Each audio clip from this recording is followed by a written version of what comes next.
यदि आप कर्ज में डूबे हुए हैं और आर्थिक तंगी से परेशान हैं, तो आपको सूर्य देव के इस महामंत्र का जाप अवश्य करना चाहिए। यह मंत्र बहुत ही शक्तिशाली और प्रभावशाली मंत्र है। इस मंत्र के नियमित 108 बार जाप करने मात्र से ही कर्ज में शीघ्र ही मुक्ति मिलती है, धन और संपत्ति में वृद्धि होती है, घर परिवार में सौभाग्य और शांति बनी रहती है। इस मंत्र से आप कर्ज मुक्त हो जाओगे, धन वृद्धि आपके जीवन में होने लगेगी। सूर्य भगवान बहुत ही दयालु हैं, वह अपने भक्तों की मनोकामनाओं को पूरी करते हैं। इस महामंत्र के नियमित 108 बार जाप करने से आपकी सभी मनोकामनाएं पूरी हो जाएंगी और आपके जीवन में धन की कोई भी कमी नहीं रहेगी। आप अपने जीवन में उन्नति प्राप्त करेंगे, आपको हमेशा सफलता ही प्राप्त होगी। इसलिए प्यारे भक्तों, इस मंत्र को साधारण समझने की गलती बिल्कुल भी ना करें।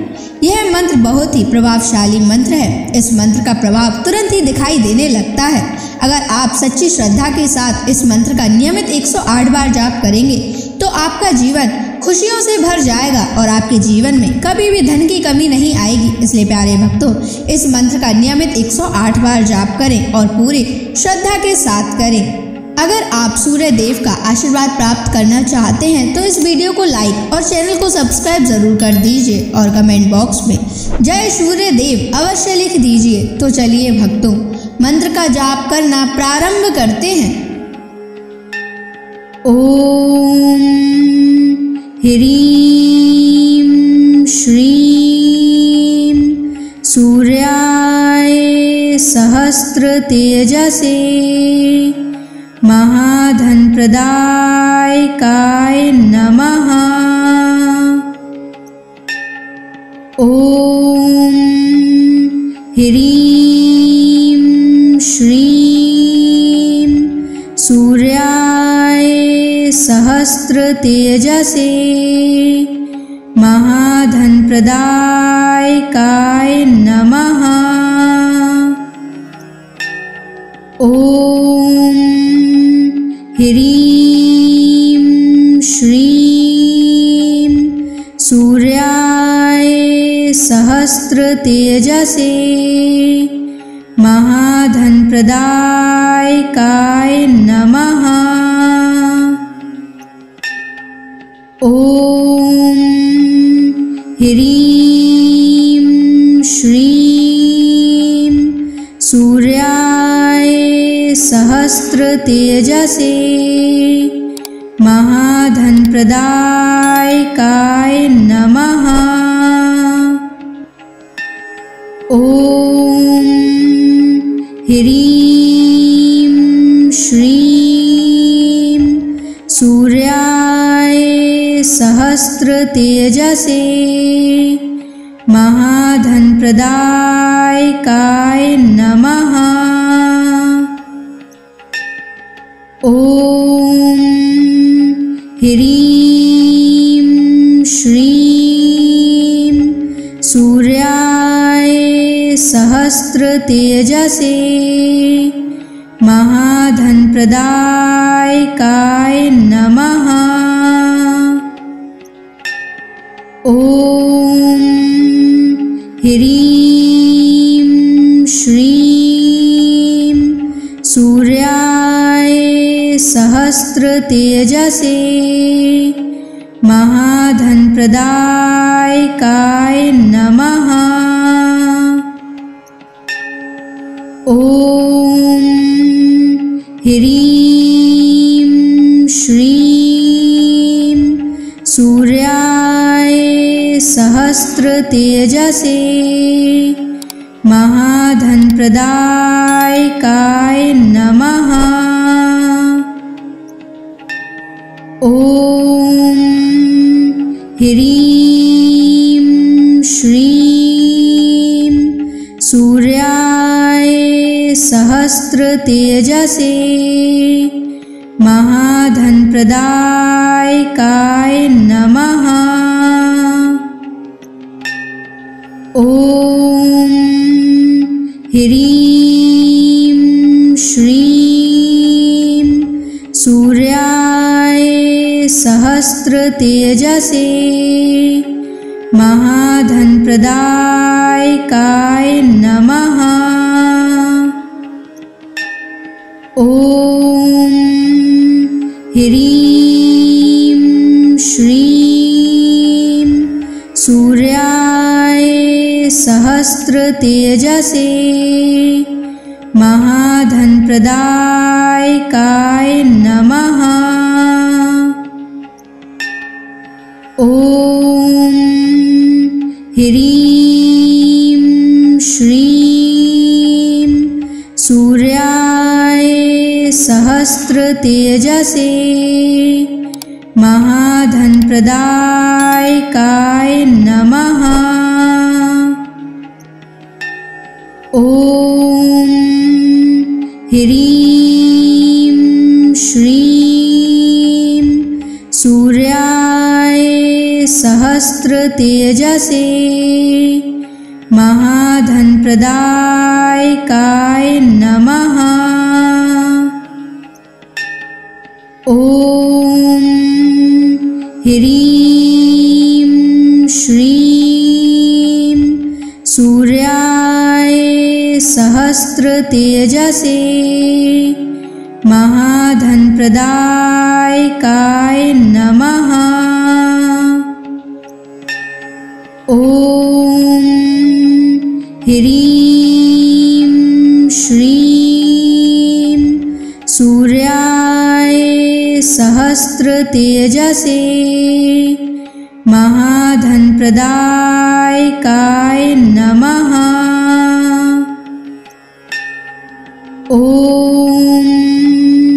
ह्रीं श्रीं सूर्याय सहस्रतेजसे महाधनप्रदायकाय नमः। ॐ ह्रीं श्रीं सूर्याय सहस्रतेजसे महाधनप्रदायकाय नमः। ॐ ह्रीं श्रीं सूर्याय सहस्रतेजसे महाधनप्रदायकाय नमः। ॐ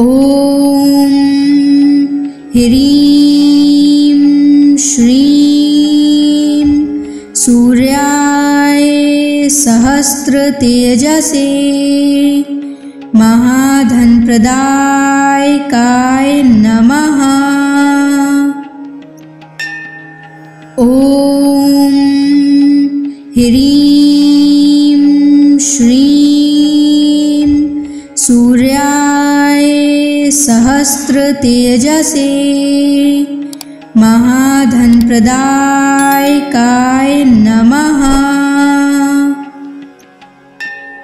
ॐ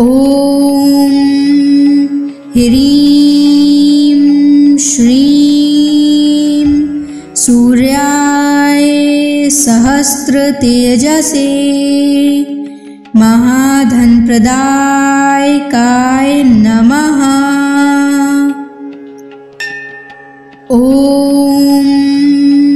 ह्रीं श्रीं सूर्याय सहस्रतेजसे महाधनप्रदायकाय नमः। ॐ ह्रीं श्रीं सूर्याय सहस्रतेजसे महाधनप्रदायकाय नमः। ॐ ह्रीं श्रीं सूर्याय सहस्रतेजसे महाधनप्रदायकाय नमः। ॐ ह्रीं श्रीं सूर्याय सहस्रतेजसे महाधनप्रदायकाय नमः। ॐ ह्रीं श्रीं सूर्याय सहस्रतेजसे महाधनप्रदायकाय नमः। ॐ ह्रीं श्रीं सूर्याय सहस्रतेजसे महाधनप्रदायकाय नमः। ॐ ह्रीं श्रीं सूर्याय सहस्रतेजसे महाधनप्रदायकाय नमः।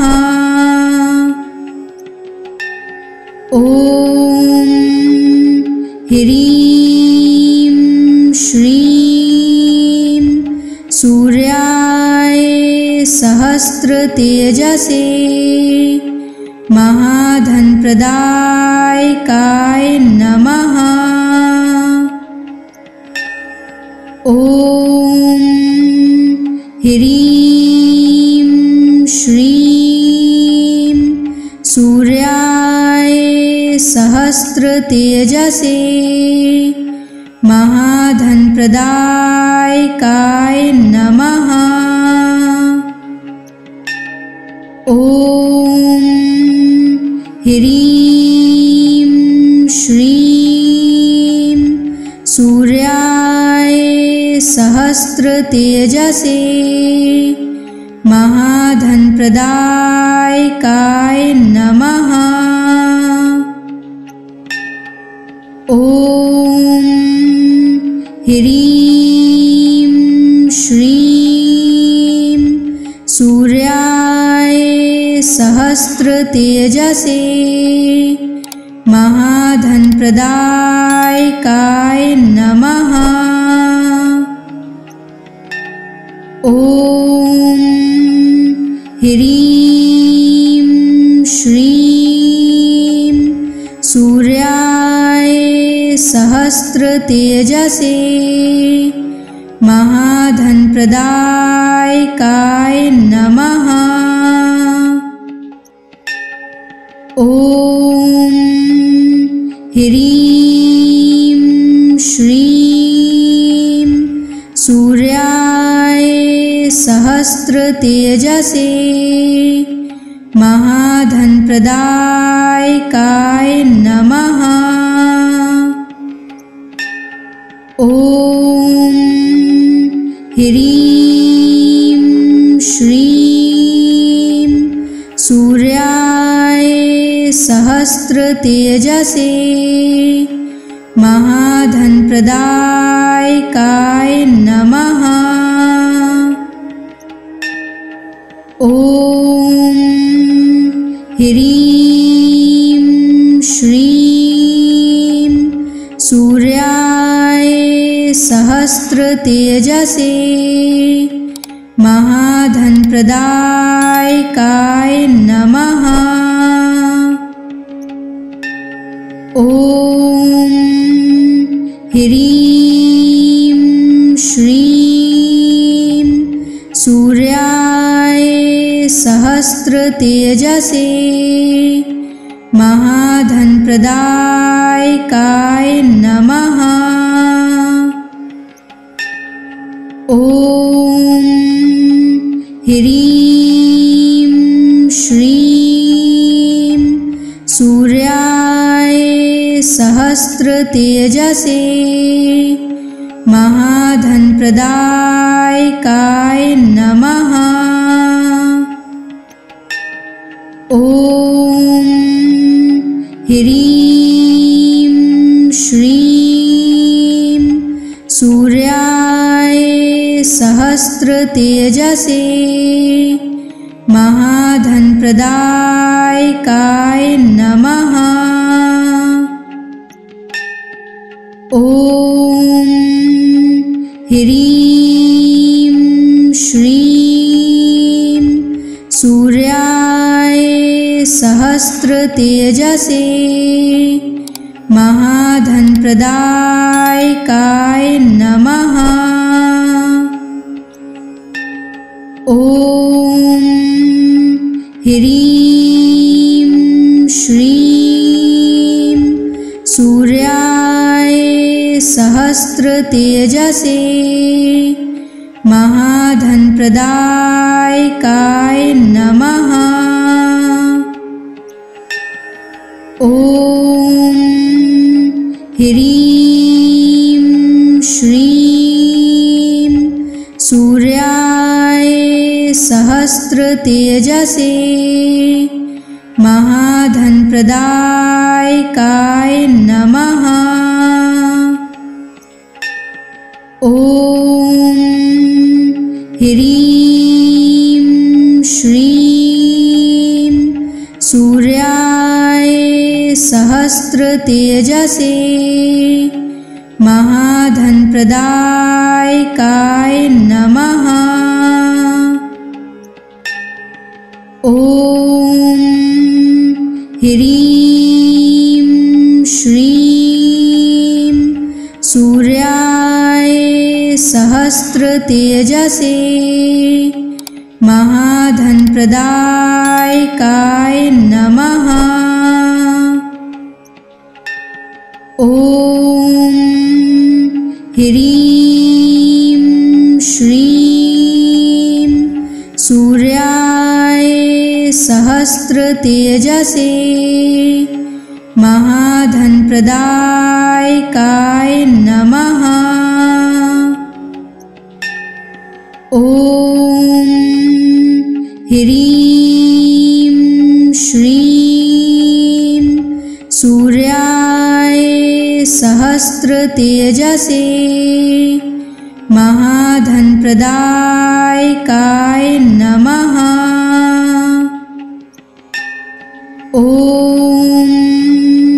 ह्रीं श्रीं सूर्याय सहस्रतेजसे महाधनप्रदायकाय नमः। ॐ ह्रीं श्रीं सूर्याय सहस्रतेजसे महाधनप्रदायकाय नमः। ॐ ह्रीं श्रीं सूर्याय सहस्रतेजसे महाधनप्रदायकाय नमः। ॐ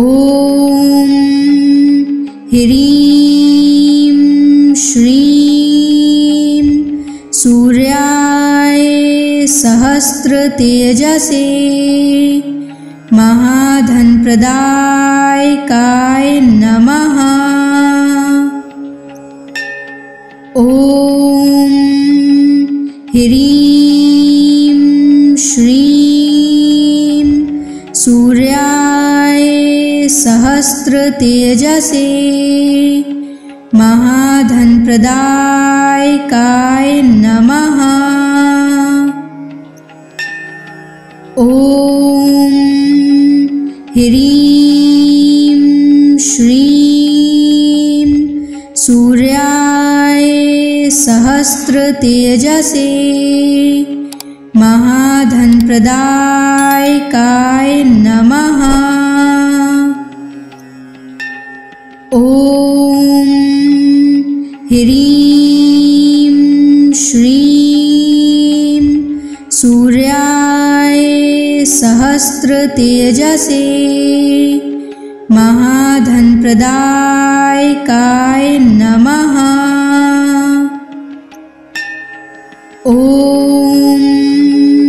ह्रीं श्रीं सूर्याय सहस्रतेजसे महाधनप्रदायकाय नमः। ॐ ह्रीं श्रीं सूर्याय सहस्रतेजसे महाधनप्रदायकाय नमः। ॐ ह्रीं श्रीं सूर्याय सहस्रतेजसे महाधनप्रदायकाय नमः। ॐ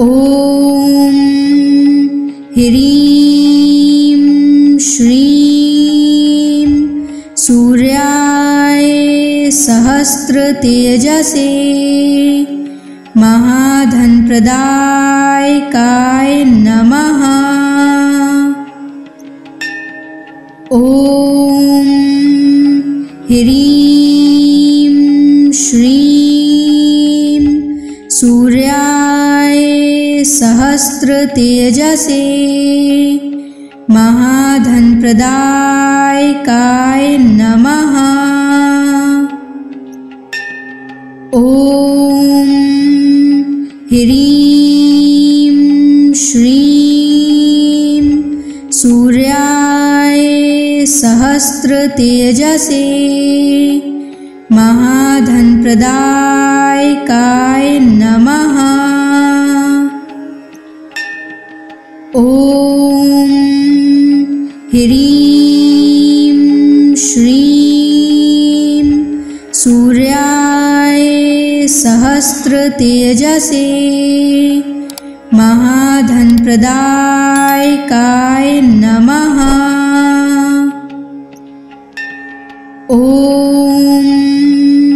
ह्रीं श्रीं सूर्याय सहस्रतेजसे महाधनप्रदायकाय नमः। ॐ ह्रीं श्रीं सूर्याय सहस्रतेजसे महाधनप्रदायकाय नमः।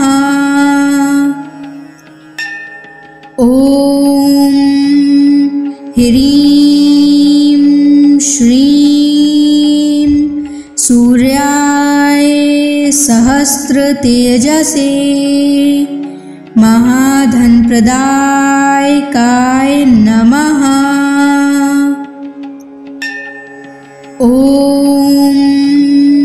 ह्रीं श्रीं सूर्याय सहस्रतेजसे महाधनप्रदायकाय नमः।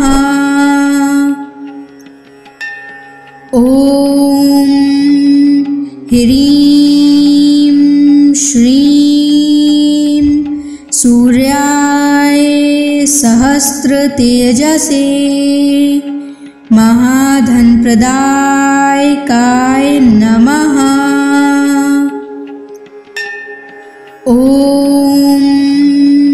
ह्रीं श्रीं सूर्याय सहस्रतेजसे महाधनप्रदायकाय नमः। ॐ ह्रीं श्रीं सूर्याय सहस्रतेजसे महाधनप्रदायकाय नमः। ॐ ह्रीं श्रीं सूर्याय सहस्रतेजसे महाधनप्रदायकाय नमः। ॐ ह्रीं श्रीं सूर्याय सहस्रतेजसे महाधनप्रदायकाय नमः। ॐ ह्रीं श्रीं सूर्याय सहस्रतेजसे महाधनप्रदायकाय नमः। ॐ ह्रीं श्रीं सूर्याय सहस्रतेजसे महाधनप्रदायकाय नमः। ॐ ह्रीं श्रीं सूर्याय सहस्रतेजसे महाधनप्रदायकाय नमः। ॐ ह्रीं श्रीं सूर्याय सहस्रतेजसे महाधनप्रदायकाय नमः। ॐ ह्रीं श्रीं सूर्याय सहस्रतेजसे महाधनप्रदायकाय नमः। ॐ ह्रीं श्रीं सूर्याय सहस्रतेजसे महाधनप्रदायकाय नमः। ॐ ह्रीं श्रीं सूर्याय सहस्रतेजसे महाधनप्रदायकाय नमः। ॐ ह्रीं श्रीं सूर्याय सहस्रतेजसे महाधनप्रदायकाय नमः। ॐ ह्रीं श्रीं सूर्याय सहस्रतेजसे महाधनप्रदायकाय नमः। ॐ ह्रीं श्रीं सूर्याय सहस्रतेजसे महाधनप्रदायकाय नमः। ॐ ह्रीं श्रीं सूर्याय सहस्रतेजसे महाधनप्रदायकाय नमः। ॐ ह्रीं श्रीं सूर्याय सहस्रतेजसे महाधनप्रदायकाय नमः। ॐ ह्रीं श्रीं सूर्याय सहस्रतेजसे महाधनप्रदायकाय नमः।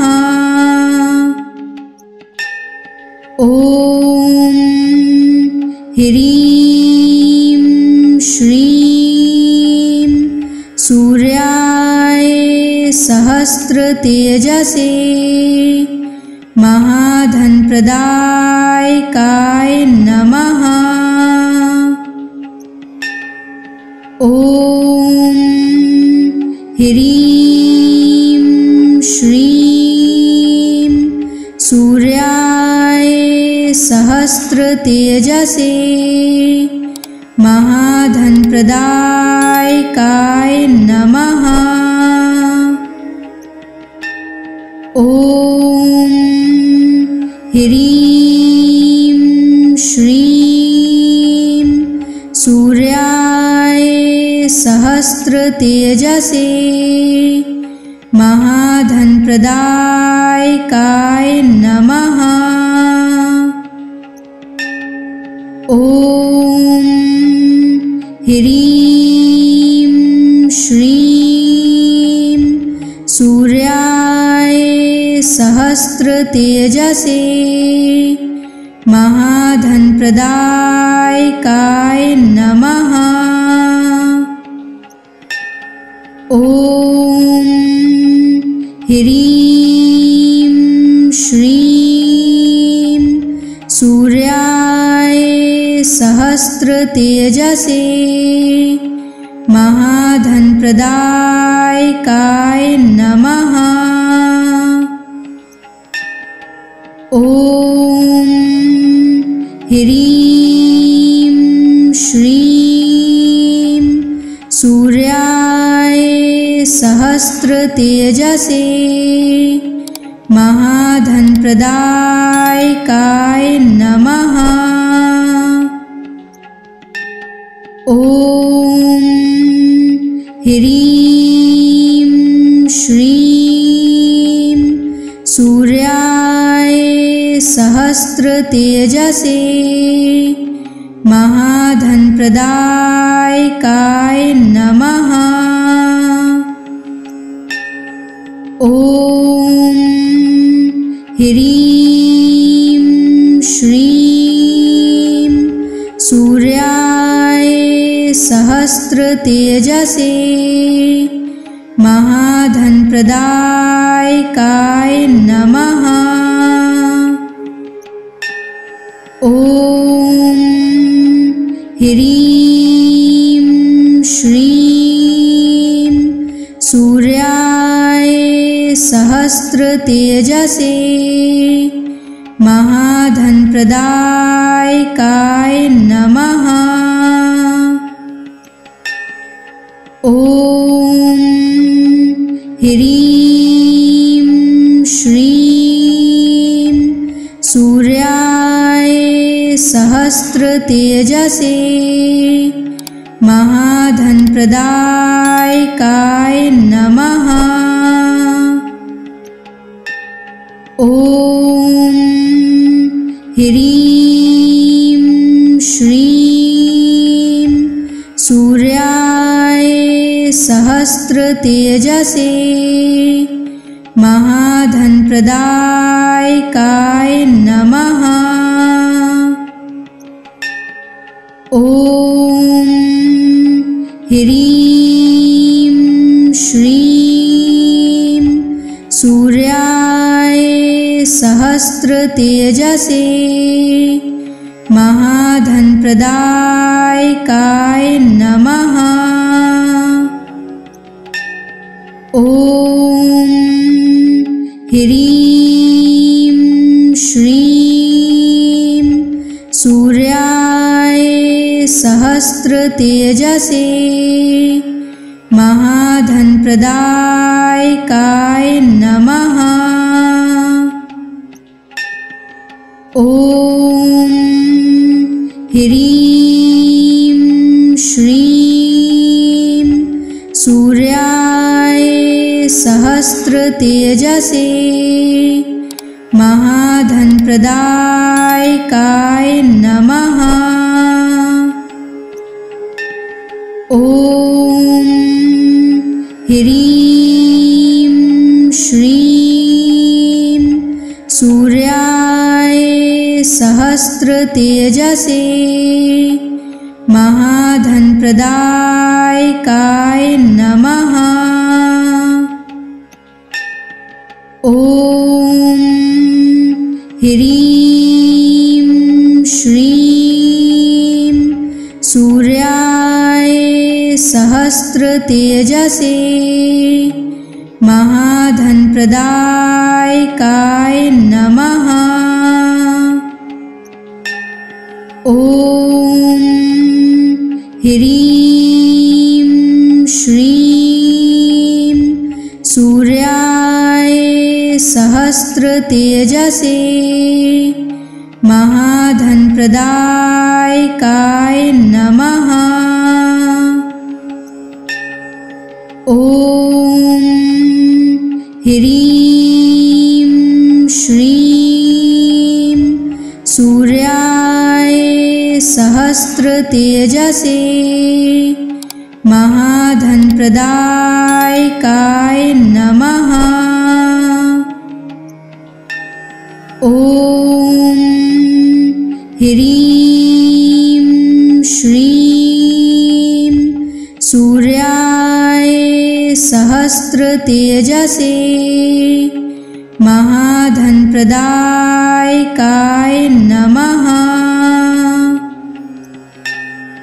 ॐ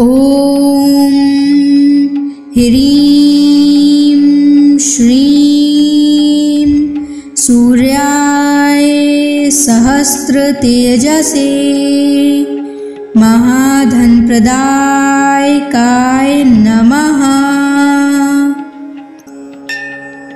ॐ ह्रीं श्रीं सूर्याय सहस्रतेजसे महाधनप्रदायकाय नमः। ॐ ह्रीं श्रीं सूर्याय सहस्रतेजसे महाधनप्रदायकाय नमः। ॐ ह्रीं श्रीं सूर्याय सहस्रतेजसे महाधनप्रदायकाय नमः। ॐ ह्रीं श्रीं सूर्याय सहस्रतेजसे महाधनप्रदायकाय नमः। ॐ ह्रीं श्रीं सूर्याय सहस्रतेजसे महाधनप्रदायकाय नमः।